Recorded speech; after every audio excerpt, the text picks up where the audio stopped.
Welcome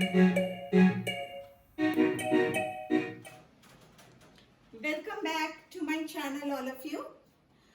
Today we will study about types of immunity. ये class 12 biology का topic है. सबसे पहले हम बात करेंगे एक्टिव इम्यूनिटी के बारे में और पैसिव इम्यूनिटी के बारे में. तो what is active and passive immunity?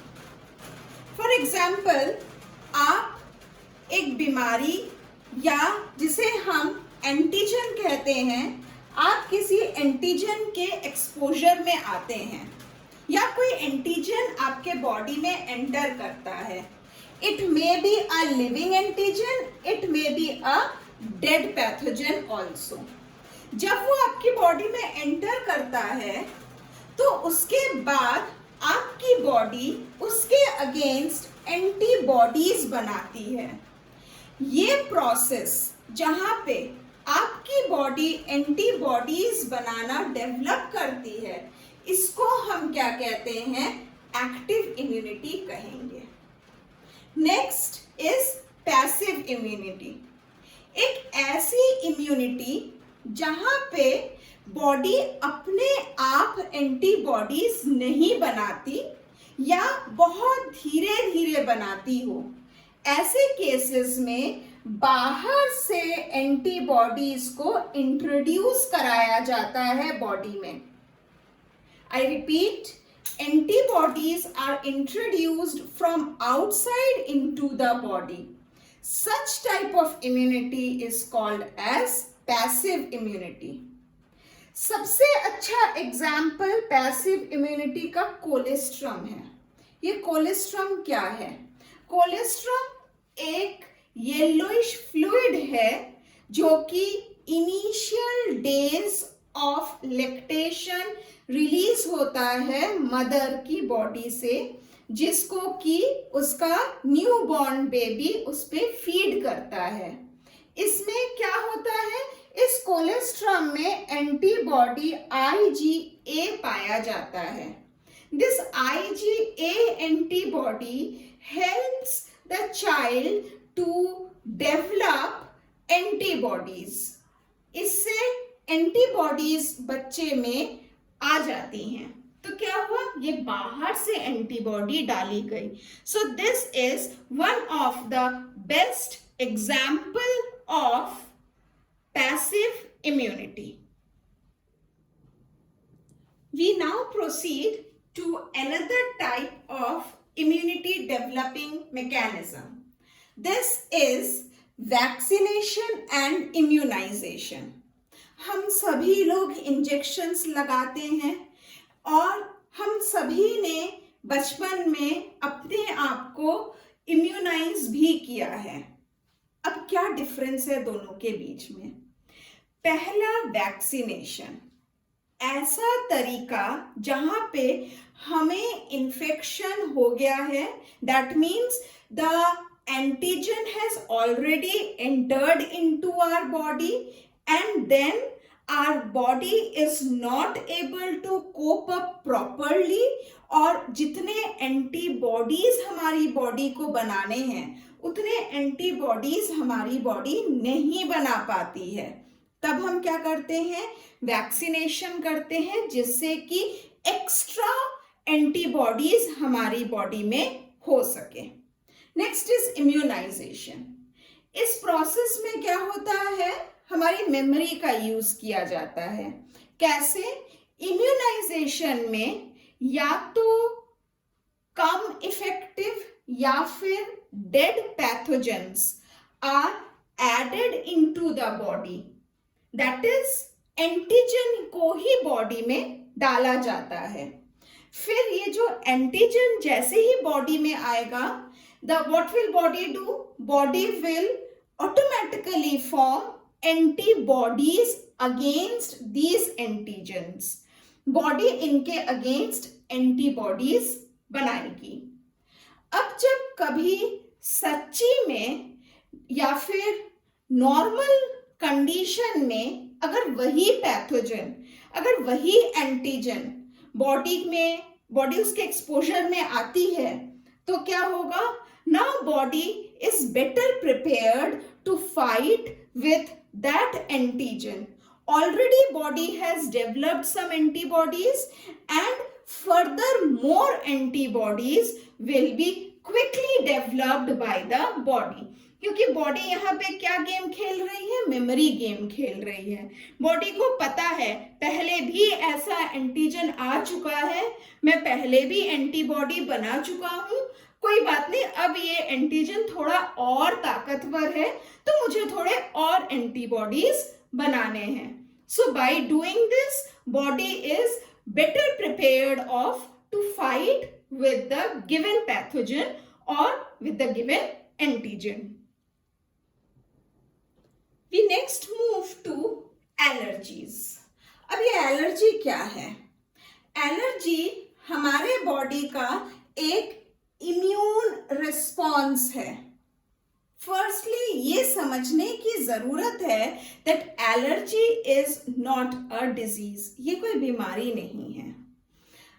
कई लोगों में ऐसा देखने को मिलता है that they are allergic to certain things. इसका मतलब क्या है, हमारे आसपास के एनवायरनमेंट में बहुत सारी चीजें हैं, उसमें से कुछ चीजें हमारी बॉडी ज्यादा रिएक्शन शो करती है. ये जो बॉडी का रिएक्शन है किसी चीज के लिए इज नोन एज एलर्जी. और जिस चीज से हमारी बॉडी रिएक्शन शो करती है those are called as antigen. So the allergy is a response and it is a immune response. That means allergy is a part of our defense mechanism, immune system mechanism. For example, some people might have allergy towards pollen, towards dust, towards smoke.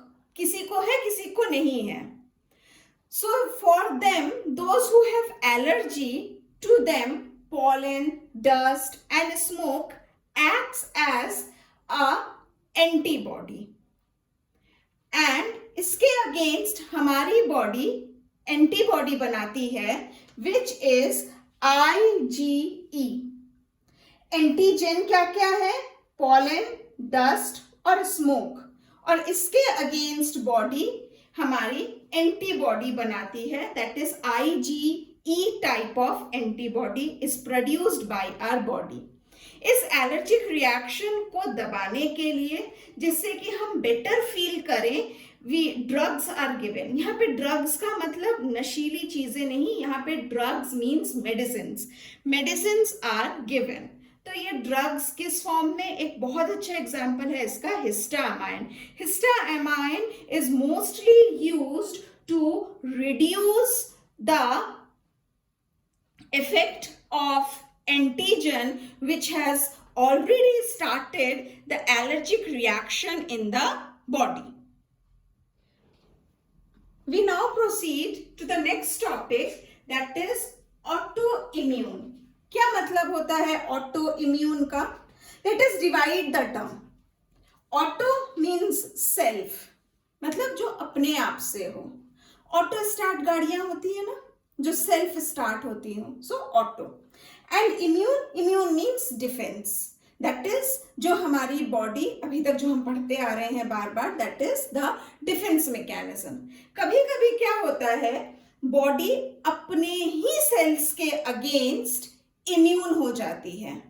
वो अचानक अपने ही body cells के लिए क्या show करेगी, immunity show करेगी, defence show करने लगती है. तो बॉडी के कुछ सेल्स एक तरफ और बाकी बॉडी के सारे सेल्स एक तरफ, कौन जीतेगा? बाकी के सारे सेल्स जीतेंगे.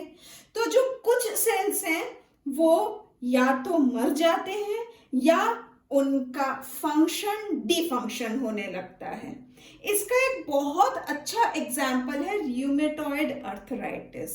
ये एक तरीके की अर्थराइटिस है जो कि ऑटो इम्यून डिसऑर्डर कहा जाता है, जो कि इसी वजह से होता है. बॉडी अपने ही बॉडी सेल्स के अगेंस्ट लड़ाई छेड़ देती है या it starts fighting, shows immunity against its own body cells.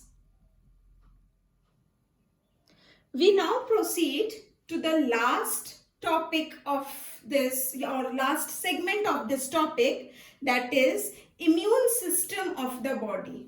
इतनी बातें करी इम्यूनाइजेशन के बारे में, इम्यूनिटी के बारे में, और भी एंटीबायोटिक्स के बारे में, एंटीबॉडीज के बारे में, एंटीजन के बारे में. अब सवाल उठता है, आखिर ये शुरुआत कहाँ से होता है? हमारे बॉडी में lymphoid system होता है. Now what is lymphoid system? The organs in our body which produces lymph cells. हमारे बॉडी में वो organs जो क्या बनाते हैं, जो lymph cells को बनाएंगे, उनको हम lymphoid system कहते हैं. वो कौन से दो organs हैं हमारे बॉडी में? One is bone marrow and the other is thymus. ये दोनों क्या करते हैं? जितने भी हमारे बॉडी के लिम्फॉइड सेल्स हैं, it differentiates them into different forms. That is, it gives them or assigns them their function. We have discussed earlier also that all the cells which are immune cells do not function for all or every type of pathogen. Different immune cells are allocated for different type of pathogens. So, ये bone marrow और thymus, these are the two जो decide करेंगे कि कौन सा T cell किस तरीके के पैथोजन से लड़ेगा. एक और इम्यून सिस्टम है हमारे बॉडी का, which in short we call as MALT. इस माल्ट का मतलब क्या है? MALT means mucosal associated lymphoid tissue. नाम से ही पता चल रहा है, it has something to do with the mucus. हमारे बॉडी में बहुत सारे हॉलो ट्यूब्स हैं, या हम कह सकते हैं ट्रैक्ट्स हैं.